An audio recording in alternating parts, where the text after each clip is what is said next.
Well, hello and welcome along to the second of our Regional Surveyor Monthly Market Reports, and we are producing these in collaboration with our friends at Paragon Bank. And every month we drill down on a different area, and for this month's instalment we are heading to an area of great interest to landlords, and that is the North East. And I'm joined on this call by Caroline Legg, who is a regional surveyor, and Bev Neelings, who is regional sales manager for the North East. And ladies, the whole point of this collaboration was really to drill down and get some granular information for landlords and property investors about different areas. Caroline, we say the North East, but of course that's a very big area. What are the areas that we're going to be talking about today? Well, I'd like to concentrate on three particular areas, which are all focusing at the minute about renewable energy sourcing and how that has enhanced the economy and is planning on doing so even more in the coming years, as we think that that will tie in nicely with an increased demand in housing, whereby which the landlords can step in and fill that supply. The three areas that I'm really wanting to focus on are the Tees Valley, around the Teesport, and how that's been given free port status recently, which is attracting a huge amount of investment from hydrogen production to commercial residential waste to green energy, as well as the manufacturing of wind farm parts. Then there's Sunderland, as it got announced just last week, just after the stamp duty holiday phasing out began, that the new electrical vehicle is going to be manufactured at the Sunderland plant of Nissan, along with other batteries for cars as well. And then just this morning on the local news, it was announced that the old coal-fired power station site at Blyth on the Northumberland coast has just been given planning permission to have a new manufacturing site built again for the production of renewable electric car vehicles. And so therefore, it really is as if we are sort of forging the way ahead in the North East with regards green energy. And as I said, it kind of steps in and goes really rather nicely with the increase that we're expecting logically in the demand for housing to increase.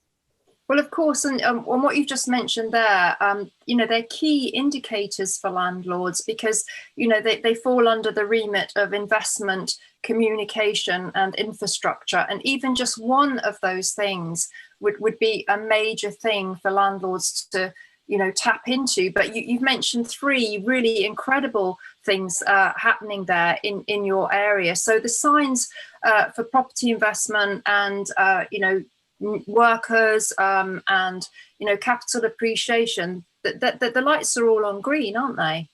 Absolutely and completely. I mean, they're on green at the moment with regards to the building of the developments, the improving of the infrastructure. For example, the free port in itself at the Tees Valley is receiving a lot of investment to upgrade the port. Then on top of that, there is the construction of the sites themselves. There is the operating of the sites once they're up and working. And then, of course, there's all the local economy of which will benefit also with regards of the pipeline that leads to these developments. So absolutely, the supply chain rather. So it's things that it's become really exciting in the coming months. It really has, yeah. And Bev, I don't know if we can mention the B word, Brexit, but, if you listen to the doom and gloom mongers, none of these things would have happened, but they are going ahead now. I think the announcement for the free port was extremely exciting. And the fact that there's a particular type of industry kind of clustering in the North East, it's going to really make a name for itself in terms of the renewable green energy, isn't it? And that's just, again, we can't stress how positive this is. Oh, it's wonderful news for the North East. I think over recent years that there has been some doom and gloom in some parts of the region. So all of these are just absolutely brilliant for jobs in the area, and particularly I think the uncertainty that Brexit brought. Hopefully we're past that now, and we can move on, and it's so much opportunity for people. Well, this is why I'm getting excited, because one thing that landlords don't like is uncertainty, and I think that with the all the potential fallout from COVID-19 lockdowns and the damage to the economy that it's caused, that the risks have been amplified significantly. And one of those risks is tenant demand. But, from what we're saying today, that's one thing, that the Northeast is not going to suffer with in these areas, because you're going to have so many people coming to work in the region and service all this industry, aren't you? So we know that there's going to be tenants wanting, accommodation in the area. If nothing else, but the past 18 months has really highlighted, and that is the shortage of really good quality accommodation for the private rental sector in the region, even as we are now. The demand within the rental sector has increased exponentially, and we can only imagine that it will continue to do so with all of this news that we're receiving, very much so. Yeah, some people were quite sceptical about the impact of the free ports. I could only see it as a positive thing, but there was some commentary in the papers and online that actually that they're not all they're cracked up to be. The free port status, particularly that Tees Valley has been given, is only positive because there is the land there, there's already an existing infrastructure, there's a history as well of being able to deal with industry in the Northeast, which we're very proud of in the Northeast. I just see it as we've been given an opportunity really to develop something, an industry that has waned more in the steel market in that particular locality. It's as if we've been given a bit of a lifeline in another industry to take forward. I don't really see it as a negative at all. I think it really will attract industry because it will create an economic saving for many big businesses. I really do. No, it's very interesting to hear. Bev, we hear of this fabled southern landlord who thinks, or feels that the property prices up north are so much cheaper, the yields are so much better. And according to the media, there's thousands of these landlords, who live in the south but want to invest in the north. And I was just wondering, does Paragon have any kind of insights into, how many southern landlords are investing in the area, or is it mainly local landlords that really, really know the area? I just look after the Northeast patch, so I'm possibly just commenting on what I see, but that there certainly are, there are definitely landlords from southern regions who are looking up north, potentially not only for the cheaper properties, but because there's lack of property down south. They're looking more towards the Northeast, where perhaps they feel there's more opportunity to buy property and property that's affordable. Certainly in my region, in the Northeast, just I think what Caroline alluded to is there's such a demand for rental property, but there's also such a demand from tenants, but also such a demand for property. I mean, the last few months, we all know has been, intense in terms of the number of property sales that are going through and people trying to find properties. Mm-hmm. I think we've got landlords competing with first-time buyers for properties. Everybody has been looking for their home or rental property. So, I think looking into other areas, so as Caroline said, the Teesport, there's potentially new areas for landlords to look in. They may have been looking in certain parts of Newcastle, where they can now look further south in their own region. There's good opportunity there, and it is so affordable. I think that's the thing, and you can understand why your southern investors would want to come up here, because you can buy a great house for somewhere between 85,000 and a high-end one probably for 150,000. And good quality family accommodation that you'll get tenants to stay in for good long term. And the good thing about it is they don't need huge deposits. So your investors can afford to expand their portfolio, buy multiple properties depending on how much they've got in the bank. So absolutely, it's a great investment opportunity. And so, yes, the answer is we do see other investors coming from the south up to the north. That's really, really interesting to hear. As I said at the beginning, the point of these market updates is to really, drill down into a kind of granular level and really take advantage of your local knowledge. So I was thinking, what are the best locations in the area for buy-to-let investment. I mean, one of them that cropped up was Redcar, which I was quite interested in because I've never, ever heard it mentioned on Property Tribes in 13 years. So I'm wondering if we've discovered a little unknown gem here in Redcar. You might, to be really honest with you, particularly at a lot of this industry that's coming to the Tees Valley. It is right next door to Redcar, and it's coast. It has a lot to offer. There's a lot of new development happening between Redcar and the next village along Mask. There's a lot of affordable housing there to be had as well, good mixture of house types. Then there's also further inland, the market town of Gisborough, for example, again, in a lot of development in recent years. Again, great place to bring up a family, and some decent quality flatted developments there as well. In the suburbs of Middlesbrough and in the town centres of Middlesbrough even, you've got a nice mix of accommodation. You've got the HMOs, you've got some good quality ones there that are well run, some of which we've had a lot of involvement in ourselves. For the contractors. And then again, you've got on the suburbs of places like Marton, Nunthorpe, Acklam, you've got good quality family accommodation, single residential units for young professionals on their own.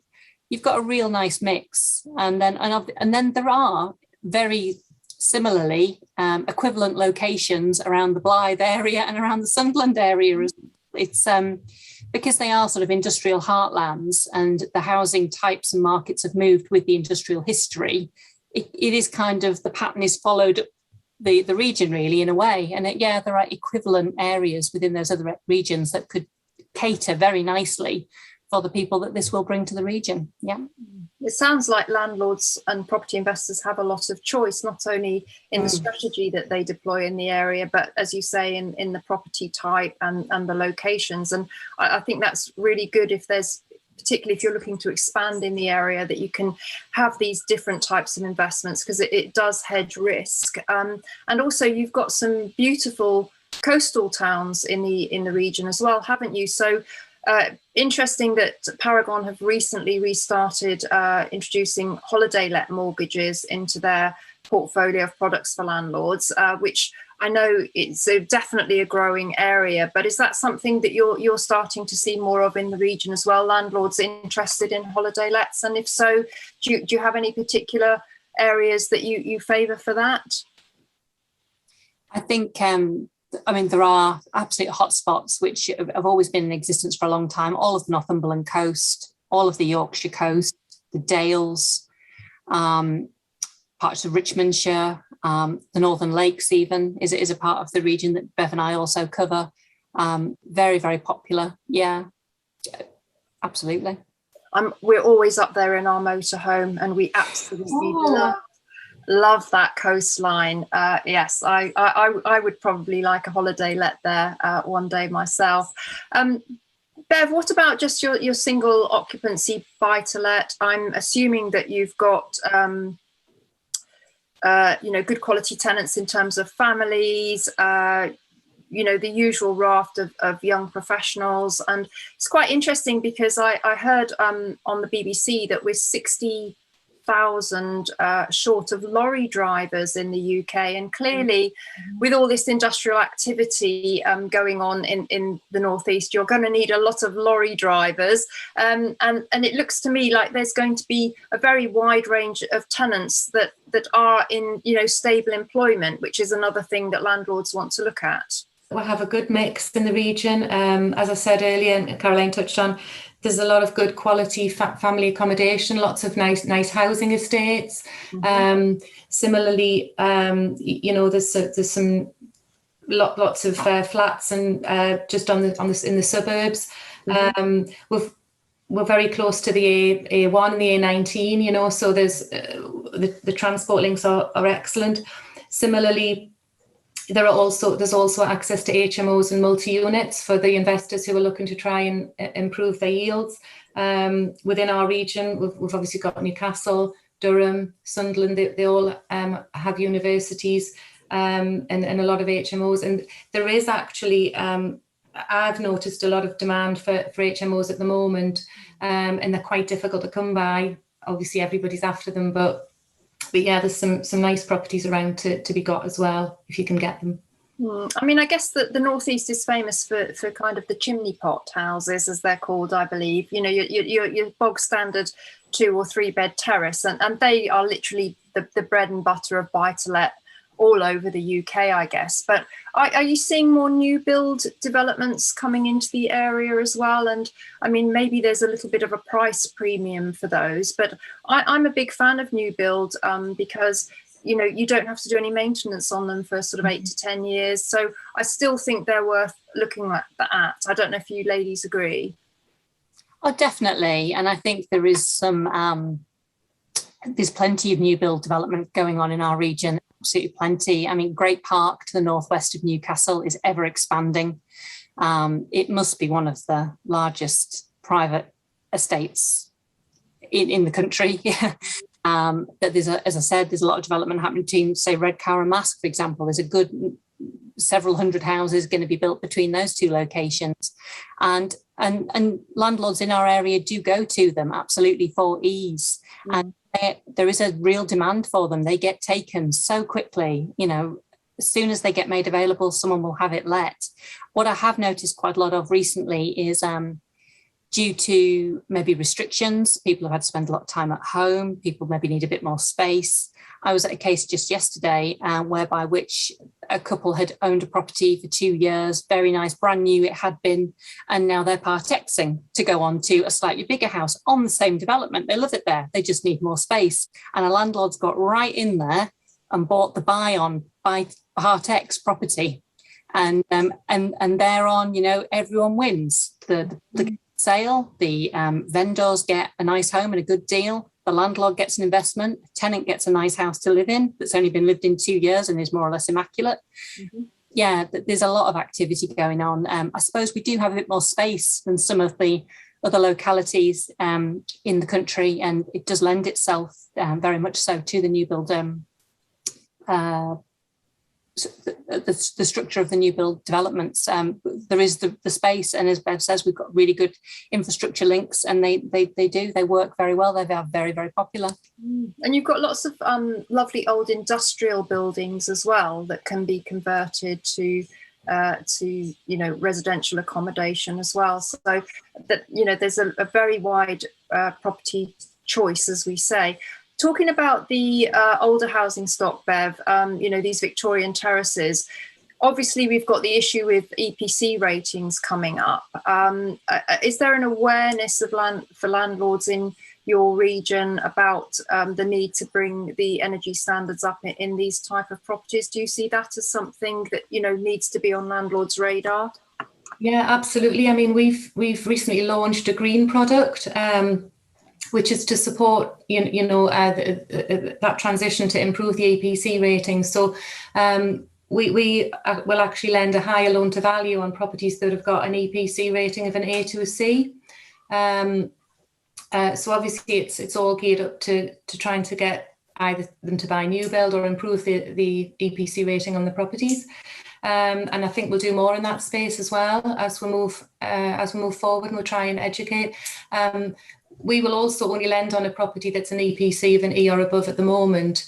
And we do have another product, a short-term finance product, that will allow a landlord to buy a property that perhaps doesn't have the right EPC rating or it needs refurbishing. Will allow them to borrow some short-term finance to buy those types of properties, do them up and bring them up to spec, and then remortgage them onto longer-term finance. So definitely all about improving the property and the EPC rating going forward. No, it's really, really good to hear of these kind of products that can assist landlords in this regards, because obviously it's good for tenants that the EPC rating is being improved as well anyway. I guess, you know, for a landlord thinking of investing in the Northeast, what I'd maybe ask you both this, what would be your kind of top tips for you know, a good solid investment in these areas that we've been talking about? I would probably say actually some of the new build properties that Caroline's touched on, because the quality of of those properties is so good. They can command good rental returns.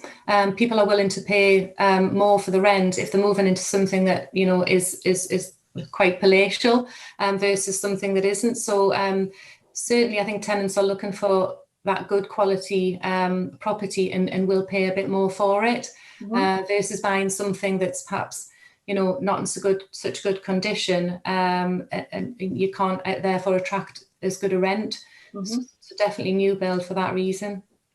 I think there's a real opportunity in some of the housing estates that were once new build back in the 70s and the 80s, whereby which they're of cavity construction and they're maybe a bit tired and a bit worn by now, but they were so based and meant for families or couples or that kind of unit that can so easily be upgraded to hit a very good energy rating very easily, quite unaffordably, and they do just offer a solid investment. You've got schools nearby, you've got good road networks, you've got access to amenities, and you're just never going to go wrong with those kind of localities. Places like Cramlington for Blythe, lots of 1970s McLean's built estates.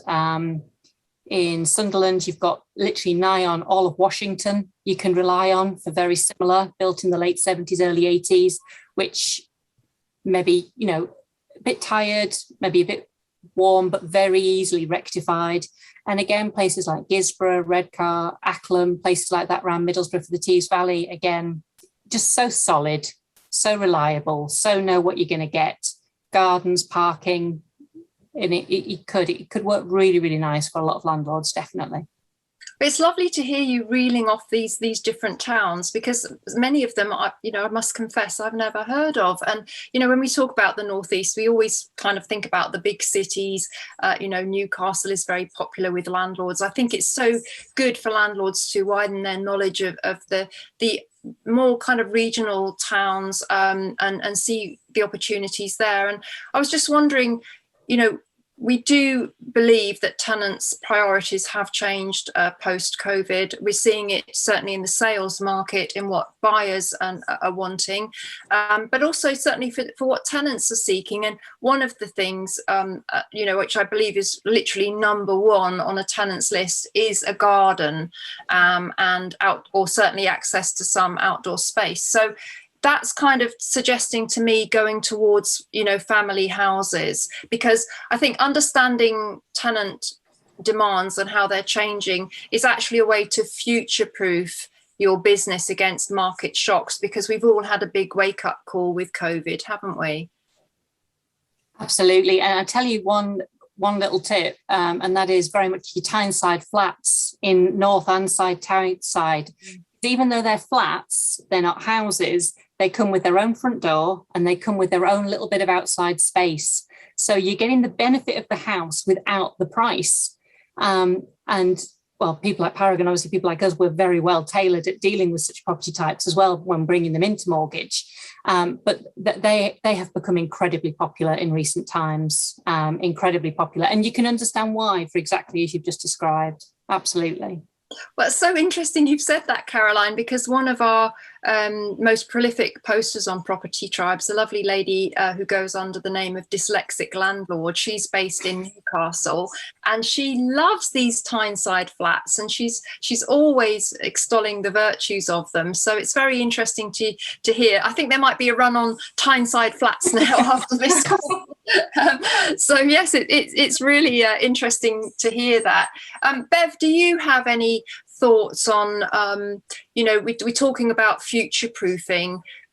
What would you say landlords should be doing going forwards with their investments in the Northeast to kind of future proof against any market shocks? I mean, it's so hard to buy below market value at the moment, isn't it? Are you expecting a kind of slight correction in the autumn when when furloughs phased out and we start to see the reality of what COVID's brought into the economy? I think that would remain to be seen. There's definitely a feeling from landlords. Some experienced landlords have perhaps paused buying properties at the moment because they feel that they can't get the bargains that they're looking for. So even I think some properties that require quite a bit of work are going for, you know, above what you would expect them to go for, and they still need to have money spent on them. So I think a lot of experienced investors have thought, I'm going to wait, but some newer investors are still wanting to use their cash. You've got cash rich people who see property as a good way to get a return on the money, so they're still, you know, maybe buying their first few buy-to-lets to get into property. So yeah, I think it'll remain to be seen. I think people are waiting to see if prices settle, you know, and then see what happens in a few months' time. But it's so sought after. I mean, in the Northeast here, something goes on the market one day and it's literally sold or under offer within a few days. So it's difficult for people to find the property. No, that does seem to be the main challenge at the moment. So I guess as we kind of close this out now, ladies, we've identified Redcar as a bit of a hidden gem for buy-to-let. Tyneside flats have worked very, very well just for your standard buy-to-let. There's opportunities for HMOs, holiday lets. So lots going on in the Northeast, and if we add into the mix all these wonderful things we talked about at the beginning with the renewable green energy industry coming into the area, I think, you know, judging by what you've been saying, the future is very, very bright for the region in terms of buy-to-let. Would you agree? Definitely, I really would. I think everyone's feeling really quite upbeat at the minute, and I can just see it carrying on for the foreseeable. I don't think we will see a sudden collapse. I think you've also got to remember that the Northeast is kind of probably a little bit behind the rest of the country as well with regards speeding up and slowing down. So I think, and we never get hit quite so hard. We're always more of a gradual, whether it be an improvement or a decline. So I think we're pretty safe as we are at the moment. Yeah. Anything to add, Bev? No, I just agree with Caroline. Yeah, I think the future is very bright for the Northeast.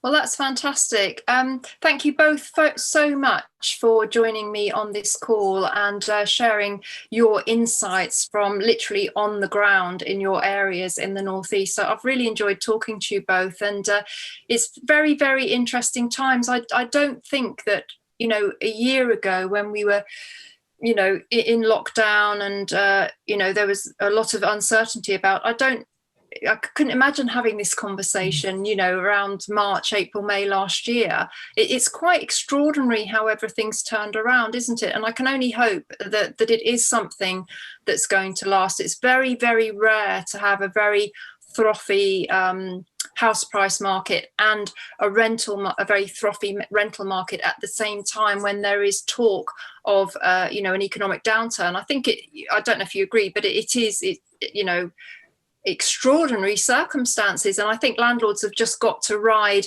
the wave, and in particular I think the Freeport wave I think is something good to jump on.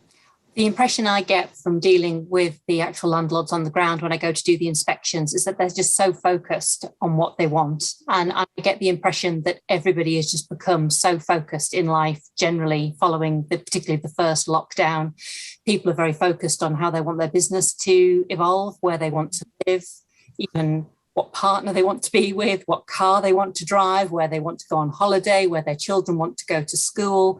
Everyone has just become so focused, and it's given people the time to think about what they want, and people are just going for it in virtually every respect of their lives. And I think that is what's driving a strong sales and a strong rental market. That's what I see on the ground, very much so. That's so interesting to hear, Caroline. And Bev, that's just sparked one final question from me.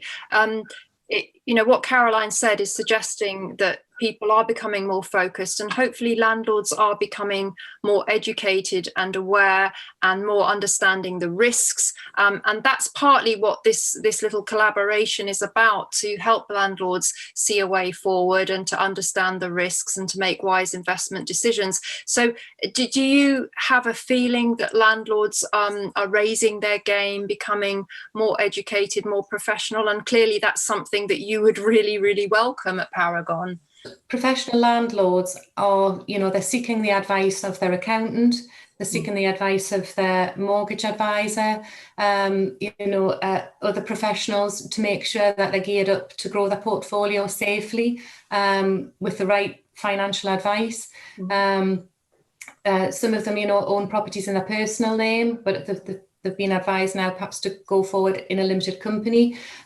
So obviously to be more tax efficient.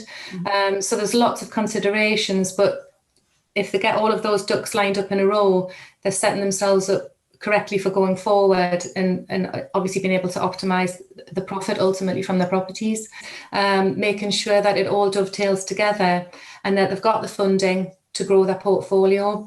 So that way they know they can go out and seek properties, grow the portfolio in the right way. And so I'm seeing a lot of people who have looked into things correctly and they're ready to grow the portfolio and be able to get properties. And really, really take advantage of these unique market conditions and opportunities that we are seeing in the Northeast that we've been talking about on this call. Well, that's fantastic. All that remains is for me to say thank you very much to both of you for sharing your insights about your region and where the opportunities are. And it's been a very, very interesting call. And I think this edition of the Regional Surveyor Monthly Market Update is going to be very, very popular with the Property Tribes community. So thanks to you ladies for sharing that, and also thanks to Paragon for working with Property Tribes on this collaboration to create this content for landlords. And we'll look forward to seeing everybody on the next call, which hopefully will be in August. But for now, from the three of us, thank you very much for watching, and goodbye. Thank you. Thank you, Vanessa.